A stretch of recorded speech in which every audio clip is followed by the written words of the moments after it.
नमस्कार दोस्तों, स्वागत है आपका आपके अपने चैनल स्वास्थ्य स्टडी पॉइंट में। दोस्तों, अभी तक हम अपने सफर में पहुंचे हैं सर्विस सेक्टर में। सर्विस सेक्टर में हमने पिछले सेगमेंट में बात किया था बैंकिंग सेक्टर के बारे में। आज हम बात करेंगे हेल्थ सेक्टर के बारे में। हेल्थ सेक्टर आजकल बहुत ही ज्यादा इंपॉर्टेंट है, बिकॉज हेल्थ इज वेल्थ। और नए जमाने में नई नई बीमारियां आ रही हैं और अभी तो पूरे दुनिया में त्राहिमाम चल रहा है कोविड-19 के चक्कर में। तो जानेंगे आज के इस लेक्चर में कोविड-19 की फैसिलिटीज के बारे में जो हिमाचल प्रदेश में है। कोविड-19 के थोड़ा सा बैकग्राउंड भी जानेंगे। उसके बाद जानेंगे कुछ जनरल स्टैटिस्टिक्स के बारे में डिस्कस करेंगे। हम प्रॉब्लम एंड सॉल्यूशंस के बारे में बात करेंगे। हेल्थ सेक्टर में कौन कौन सी प्रॉब्लम्स हैं और उसका सॉल्यूशन क्या है। उसके बाद मेडिकल फैसिलिटीज के बारे में बात करेंगे जो हिमाचल प्रदेश में है, कौन कौन से कॉलेज हैं, कहाँ कहाँ पे सेटअप हैं और हिमाचल प्रदेश गवर्नमेंट ने और कहाँ पे कौन से इंस्टीट्यूट्स या और क्या डेवलपमेंट कर रही है हिमाचल प्रदेश गवर्नमेंट, ये सब जानेंगे आज के इस लेक्चर में।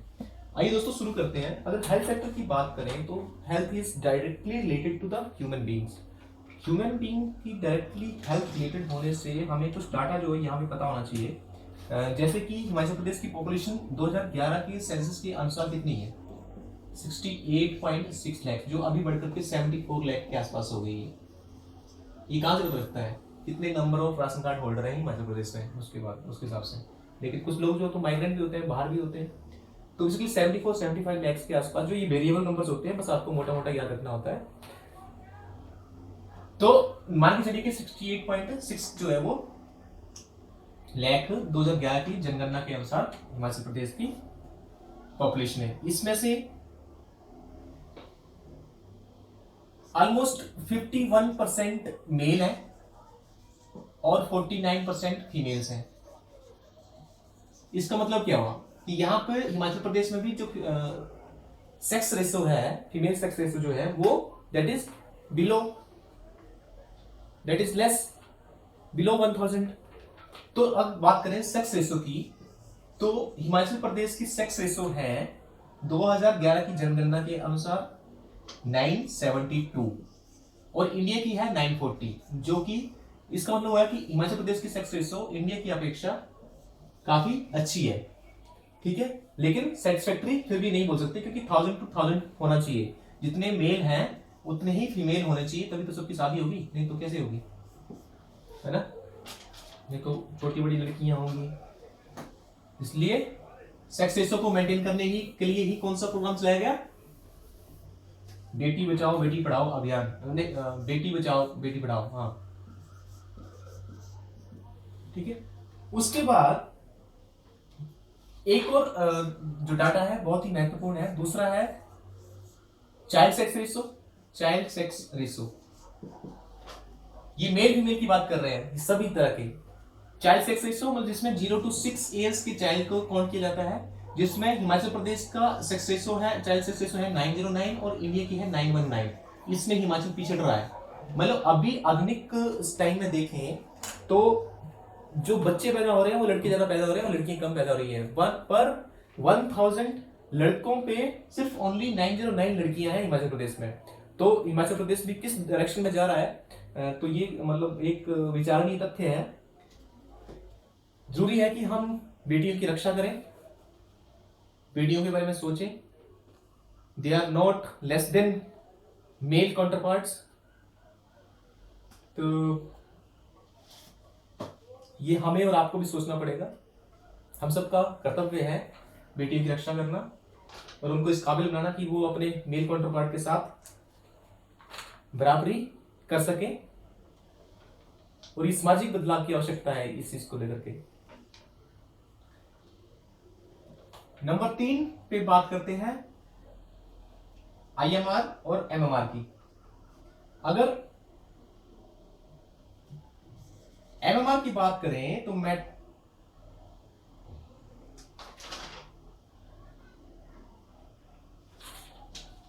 IMR की बात करें, इन्फेंट मोर्टेलिटी रेट, तो ये हिमाचल प्रदेश में है 2016 में देखा गया था तो 25 और इंडिया में है 32।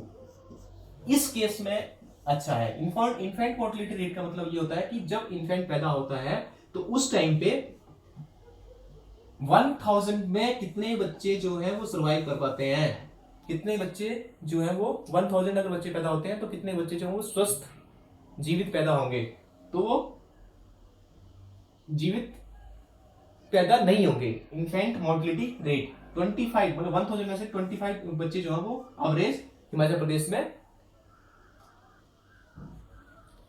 एक्सपायर हो जाते हैं। तो दिस इज, ये भी बहुत एक चिंतनीय तथ्य है। जो इंडिया में 32 है, बहुत ही शर्मनाक है ये भी। जो बच्चा पैदा हो रहा है वो जीवन जिंदा नहीं रह रहा है। अगर हम फर्टिलिटी रेट की बात करें, फर्टिलिटी रेट का मतलब होता है 1000 लाइव बर्थ में 1000 फीमेल्स में, अगर जैसे 15 से 49 ईयर्स तक वुमेन्स जो हैं, अगर वो 1000 हैं, इसमें से कितने बच्चे पैदा कर रही हैं, तो इन्फेंट मोर्टिलिटी रेट जो है वो हिमाचल प्रदेश में 1.7 है और इंडिया का इन्फेंट मोर्टिलिटी रेट है 2.24। ठीक है, ये डाटा आपने बहुत याद रखना है, बहुत काम की चीज है। कई बार एग्जाम में डायरेक्टली पूछ लिया जाता है और आपके आंसर राइटिंग में भी बहुत ज्यादा हेल्प करेगा।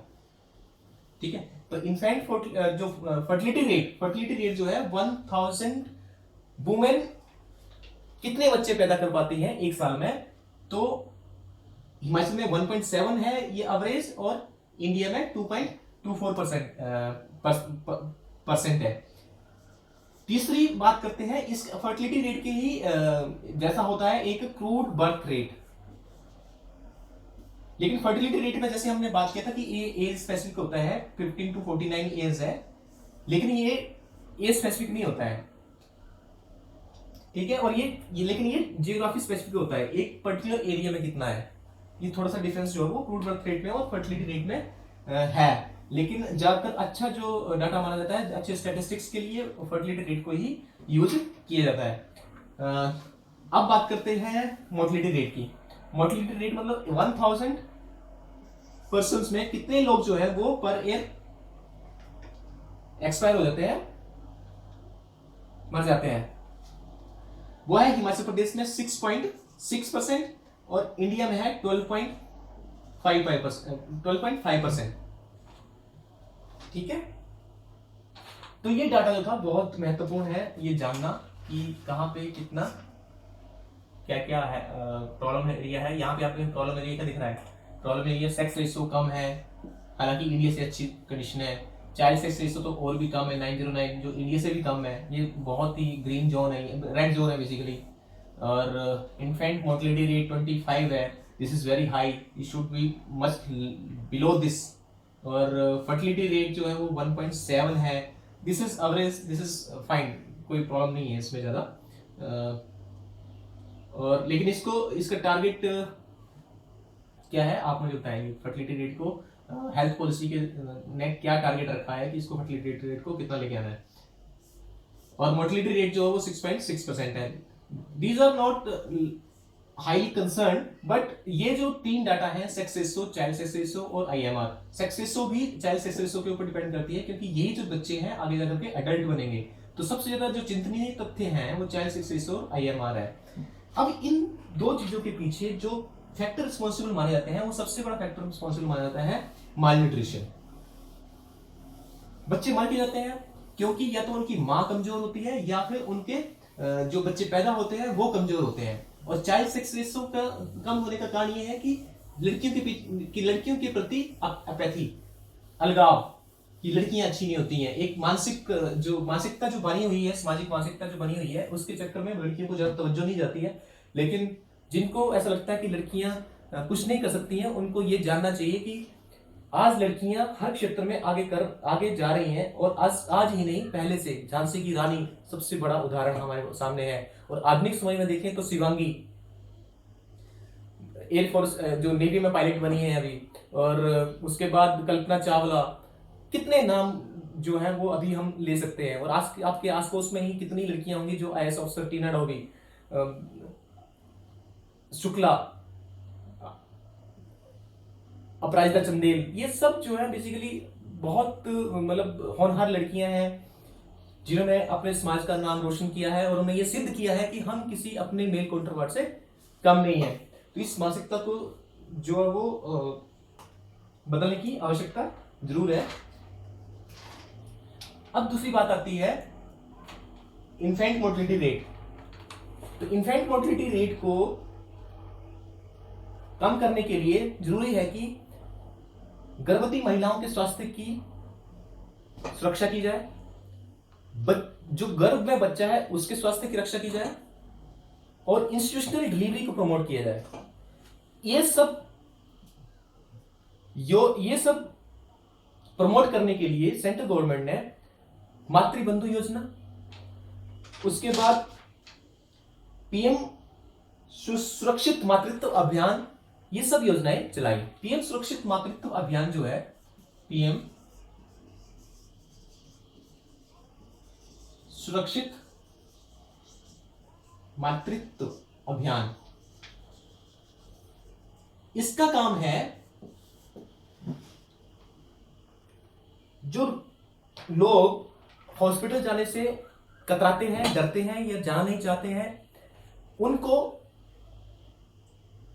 इनकरेज करना कि वो मेडिकल फैसिलिटीज अवेल करें और जो प्राइवेट सेक्टर में हेल्थ वर्कर्स हैं, डॉक्टर्स हैं, नर्सेस हैं, उनको प्रेरित करना कि वो एक दिन महीने में 9 तारीख को एक दिन ऐसा निकालें जब वो मुफ्त में ये सर्विसेज आम जनता के लिए प्रोवाइड कर सकें। तो बेसिकली अगर मोटा मोटा जाने तो पीएम सुरक्षित मातृत्व अभियान का मकसद है मेडिकल फैसिलिटीज की रीच को कॉमन मैन तक, कॉमन वुमेन्स तक पहुंचाना ताकि इन्फेंट मोर्टिलिटी रेट को कम किया जा सके। दूसरी चीज बच्चों में पाई जाता है, और दूसरा ही जैसे मैंने पहले बताया था कि दूसरा स्कीम है प्रधानमंत्री मातृबंधन योजना। मातृबंधन योजना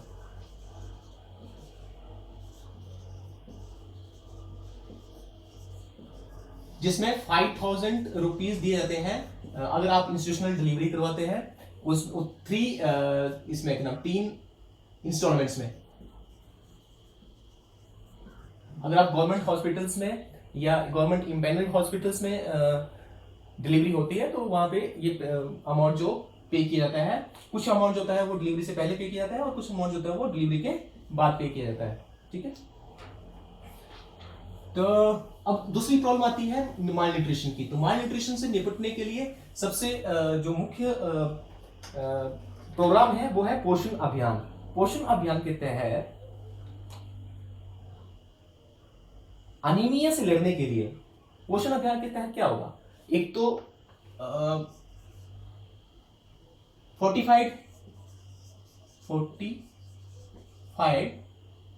राशन मिलेगा, सप्लीमेंट्री राशन। दूसरा अनीमिया से लड़ने के लिए आयरन फोलिक सप्लीमेंट मिलेंगे। तो अब ये फोर्टिफाइड राशन जो है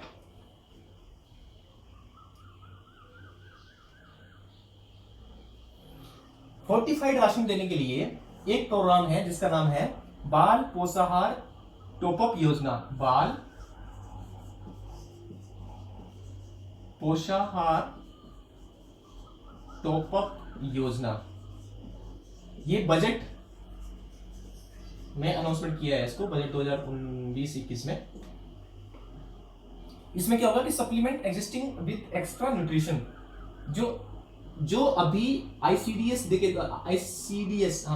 के द्वारा इंटीग्रेटेड चाइल्ड डेवलपमेंट स्कीम के द्वारा जो आंगनबाड़ी के थ्रू जो राशन दिया जाता है बच्चों को, उनमें जो राशन होगा उसको फोर्टिफाई किया जाएगा और सप्लीमेंट्स के द्वारा, न्यूट्रिशनल सप्लीमेंट्स के द्वारा उसको फोर्टिफाई किया जाएगा इस स्कीम के अंतर्गत। दूसरी स्कीम है स्वस्थ बचपन योजना। स्वस्थ बचपन योजना, स्वस्थ बचपन योजना। स्वस्थ बचपन योजना में क्या होगा कि जो प्री प्राइमरी स्कूल्स हैं, प्री प्राइमरी चिल्ड्रन हैं, जो गवर्नमेंट स्कूल्स में इनरोल्ड हैं, वहां पे 54 डेज का राशन दिया जाएगा। मिड न्यूट्रिशन होगा वो जो स्कूल के प्रोमाइसेस में ही, ठीक है। फॉर प्री प्राइमरी स्टूडेंट के लिए स्कीम है, गवर्नमेंट स्कूल में जो इनरोल्ड है, इसमें मिड न्यूट्रिशन होगा 54 डेज के लिए स्कूल के प्रोमाइसेस के अंदर, घर में ये राशन नहीं दिया जाएगा, ठीक है। ये भी इस स्कीम का भी जो ये स्कीम को भी अनाउंसमेंट किया गया है इस बार बजट में ही। एक और स्कीम है जो स्वर्ण जयंती पोषाहार योजना, इसी के अंदर ये दोनों स्कीम है बेसिकली। स्वर्ण जयंती पोषाहार योजना के अंदर ही ये दोनों स्कीम है। स्वर्ण जयंती क्यों? क्योंकि हिमाचल प्रदेश को पूर्ण राज्य का दर्जा प्राप्त हुए 2022 में, 1971 में हुआ था, 2021 में 50 साल होने वाले हैं, इसलिए स्वर्ण जयंती बनाएंगे ना अभी अगले साल।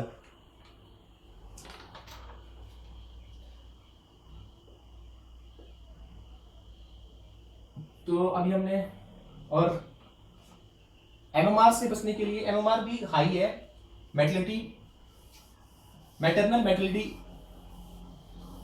Maternal mortality ratio, maternal mortality ratio भी हाई है। इससे छुटकारा पाने के लिए जननी शिशु सुरक्षा योजना चलाई गई है, एमएमआर, ये भी बहुत हाई है। इससे छुटकारा पाने के लिए प्राइम मिनिस्टर शिशु जननी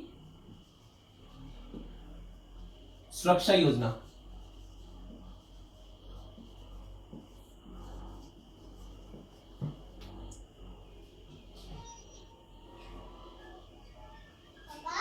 इसको भी प्रमोट करना है, उसी में इसका काम भी है इंस्टीट्यूशनल डिलीवरी को प्रमोट करना, ठीक है। उसके बाद अगली बात आती है, बच्चे पैदा होते हैं उनको वैक्सीनेशन की जरूरत होती है। तो वैक्सीनेशन के लिए, वैक्सीनेशन को प्रमोट करने के लिए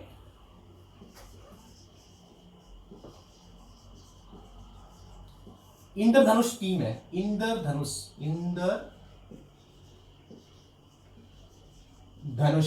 इसमें 12 बीमारियों के लिए, 12 अलग अलग तरह की बीमारियों के लिए vaccination free of cost provide किया जाता है बच्चों को, जिसमें जैसे डीपीटी, बीसीजी, एमएमआर,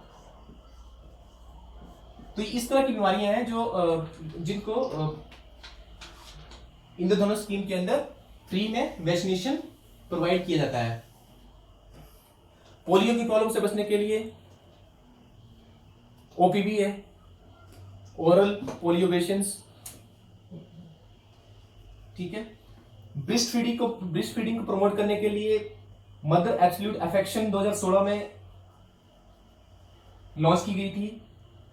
अनीमिया के लिए मैंने आपको बता ही दिया है कि weekly iron folic supplement provide किए जाते हैं स्कूलों में भी। हाँ, जो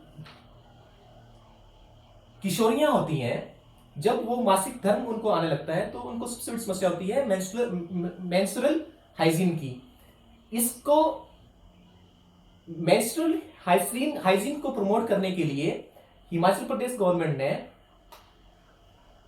आशा वर्कर के थ्रू 6 रुपीज में 6 पैड वाला एक पैकेट प्रोवाइड किया जाता है आशा वर्कर के थ्रू। उस स्कीम का नाम है मेंस्ट्रुअल हाइजीन स्कीम, ठीक है। ये सब चीजें, स्कीम जो है वो अलग अलग प्रॉब्लम को टैकल करने के लिए समय समय पर हिमाचल प्रदेश गवर्नमेंट और सेंट्रल गवर्नमेंट की कोलैबोरेशन के साथ चलाती रहती है। अब हमें जरूरत है कि हम एक बार देख लें हिमाचल प्रदेश में जो इंस्टीट्यूशनल सेटअप है मेडिकल का, उसको एक बार नजर मार लेते हैं। हिमाचल प्रदेश में 6 मेडिकल कॉलेज हैं। वो आपको मैं मेडिकल कॉलेज जो है वो 6 है, मैं आपको जस्ट वर्बली बता देता हूँ कहाँ कहाँ पे है।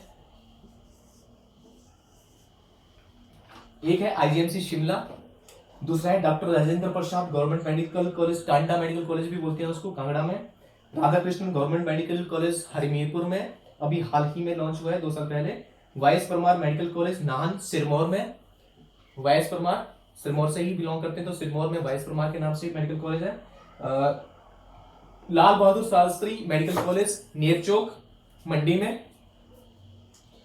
और Jawaharlal Nehru government medical college and hospital Chamba में, Jawaharlal Nehru medical college and hospital Chamba में। ये 6 जो है वो मेडिकल कॉलेज हिमाचल प्रदेश में अभी वर्किंग है। यहाँ पे हॉस्पिटल भी काम करता है और साथ में मेडिकल कॉलेज भी है, वहां पे MBBS की पढ़ाई भी होती है। ठीक है, एक हमारे पास हिमाचल में आयुर्वेदिक कॉलेज है, आयुर्वेदिक कॉलेज पपरोला में, बैजनाथ। आयुष को प्रमोट करने के लिए अभी हाल ही में एक सेंटर हिमाचल प्रदेश में बनाया गया है, जोगिंद्रनगर में, regional centre, Ayush regional centre.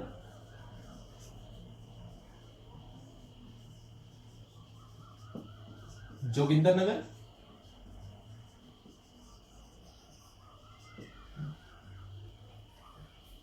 ठीक है। हाँ, पोषण अभियान के बारे में बता रहा था मैं आपको वैसे, कि पोषण अभियान जो हम बात कर रहे थे, जो माल न्यूट्रिशन से बचने के लिए है पोषण अभियान।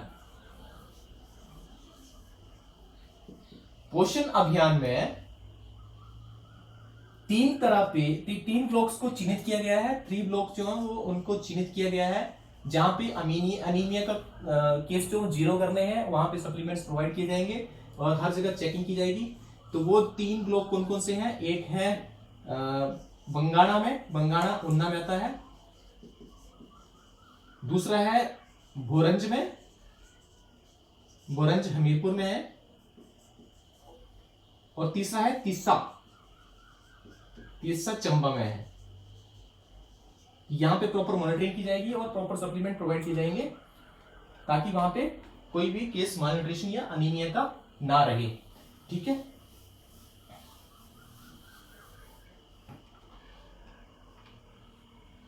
अब 4 देखिए, आयुष में, आयुर्वेद में हिमाचल प्रदेश काफी नाम कमाता है, और इवन हिमाचल प्रदेश में मेडिकल टूरिज्म को भी प्रमोट करने की योजना है। सोवा रिगपा करके एक ओल्ड टेक्निक है हेल्थ प्रैक्टिस की, जो ज्यादातर लाहौल स्पीति और किन्नौर में अपनाई जाती है। तिब्बतन टेक्निक है एक्चुअली वो, सोवा रिगपा। तो ये सब जो आयुर्वेदिक और आयुष वगैरह है, इसमें जड़ी बूटियों का बहुत ज्यादा महत्वपूर्ण योगदान है, और ये जड़ी बूटियां जो है वो दवाइयां बनाने में काम आती हैं। तो इसके लिए हमें हर्बल गार्डन डेवलप करने की जरूरत थी। तो 4 तरह के हर्बल गार्डन जो है हिमाचल प्रदेश में है। कौन कौन से हैं, कौन कौन सी जगह पे हैं? एक है जोगिंद्रनगर में, देखिए आयुष रीजनल सेंटर भी जोगिंद्रनगर में है, और एक हर्बल गार्डन भी है वहां पे, जोगिंद्र नगर मंडी। ठीक है, दूसरा है नेरी में, हमीरपुर में, नेरी हमीरपुर में। तीसरा है दमरेड़ा शिमला में, दमरेड़ा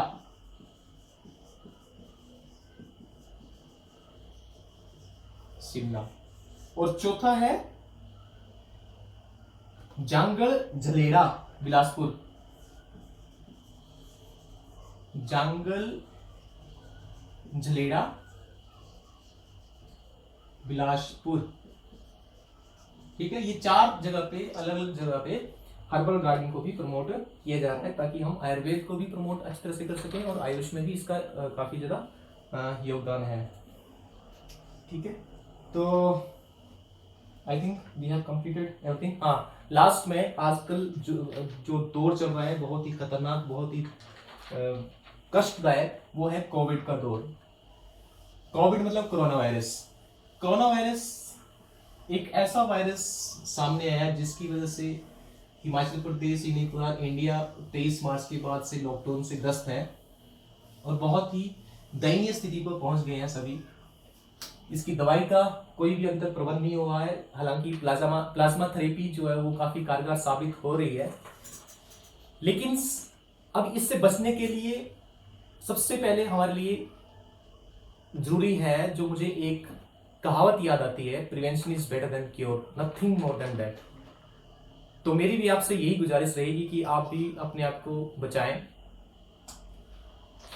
प्रिवेंट करें, मास्क पहने, हैंड सैनिटाइजर यूज करें। अगर बाहर जा रहे हैं तो घर में आपको हैंड सैनिटाइजर ज्यादा यूज करने की जरूरत नहीं है, हालांकि बशर्ते आप किसी भीड़ भड़के वाले एरिया में ज्यादा ना रहते हो। अपनी इम्यूनिटी बरकरार रखिए, जितनी आपकी इम्यूनिटी अच्छी होगी उतना आप केपेबल होंगे कोरोना से लड़ने के लिए। आपको ये बताने की मुझे जरूरत नहीं है कि अगर आपकी इम्यूनिटी अच्छी होगी तो आपके बॉडी में ऑटोमेटिकली एंटीबॉडी एंटीजीन जो है वो डेवलप हो जाएंगे पैथोजेंस के against, because corona virus is just like a pathogen. RNA है ये बेसिकली, डीएनए भी नहीं है। इसलिए इसको, हालांकि इसकी वैक्सीनेशन, इसका टीका, इसकी दवाई बनाने की पूरी पुरजोर कोशिश दुनिया भर के साइंटिस्ट कर रहे हैं, और मेरी दुआ है कि वो जल्दी कामयाब हों। जब तक ऐसा नहीं हो पाता है, हमें जरूरत है कि हम अपनी इम्यूनिटी को बरकरार रखें, अपने आसपास के लोगों का ख्याल रखें। कोविड-19 के बारे में हिमाचल प्रदेश में अगर फैसिलिटीज के बारे में बात करें तो हिमाचल प्रदेश में 4 जगह टेस्टिंग फैसिलिटी अवेलेबल है कोविड-19 को लेकर के।